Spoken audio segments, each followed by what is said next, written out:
On n'a toujours pas lu l'histoire de la tour de Babel dans le texte, comme on dit, c'est-à-dire dans une Bible. À l'origine, qu'est-ce que c'est la tour de Babel? Paul Zumthor, qui était un grand, très grand philologue suisse d'origine, médiéviste, romancier, poète, qui a beaucoup travaillé sur la Bible, notamment dans son contexte moyenâgeux, Paul Zumthor, dans Babel ou l'inachèvement, nous propose de revenir à la source.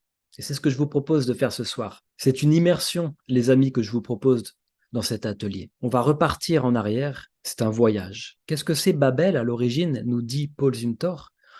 Voilà là, du calme. C'est un texte.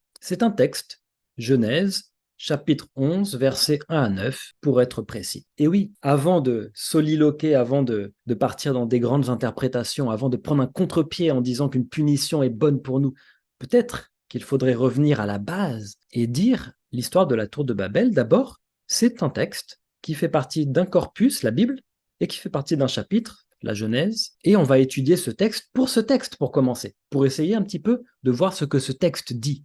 Et c'est un texte, je le dis à titre informatif, dont la rédaction est datée aujourd'hui par la recherche historique, par la science moderne. C'est un texte dont la rédaction est datée autour du VIe siècle avant Jésus-Christ, sans doute après l'exil des Judéens, notamment les hautes strates, notamment les élites judéennes, à Babylone. Ils auraient vu là, je vais pas vous faire, on va pas avoir le temps de parler de ça, mais ils auraient vu là la grande ziggourate, la grande tour de Babylone, et bon, ils auraient entendu des histoires à propos de cette tour, et puis quand ils seraient peut-être à Babylone ou à leur retour plus tard, eh bien, les rédacteurs se seraient mis à écrire l'histoire de la tour de Babel. C'est l'hypothèse la plus prégnante à l'heure actuelle. Et c'est un texte, aujourd'hui, 2500 ans plus tard, universel. Il faut se figurer ça. Aujourd'hui, la terre entière connaît cette histoire. L'histoire de la tour de Babel a voyagé partout, les amis.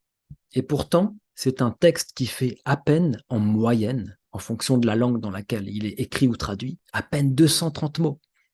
Je ne sais pas si vous vous rendez compte à quel point c'est peu pour un texte qui est devenu universel en 2500 ans. C'est incroyable de ce point de vue-là. Le voici. Voici le texte massorétique, donc le texte original, bien que la plus vieille Bible massorétique date du XIe siècle. On n'a rien d'original avant, mais elle a été copiée, recopiée à travers les siècles. Elle nous est parvenue comme ceci, en hébreu ancien, sans les voyelles. Et voici le petit texte qui permet que cet atelier existe ce soir. Le petit texte qui a fait couler autant d'encre autour du globe pendant 2500 ans. L'histoire de Migdal Babel, la tour de Babel. Et ce texte millénaire nous raconte une histoire.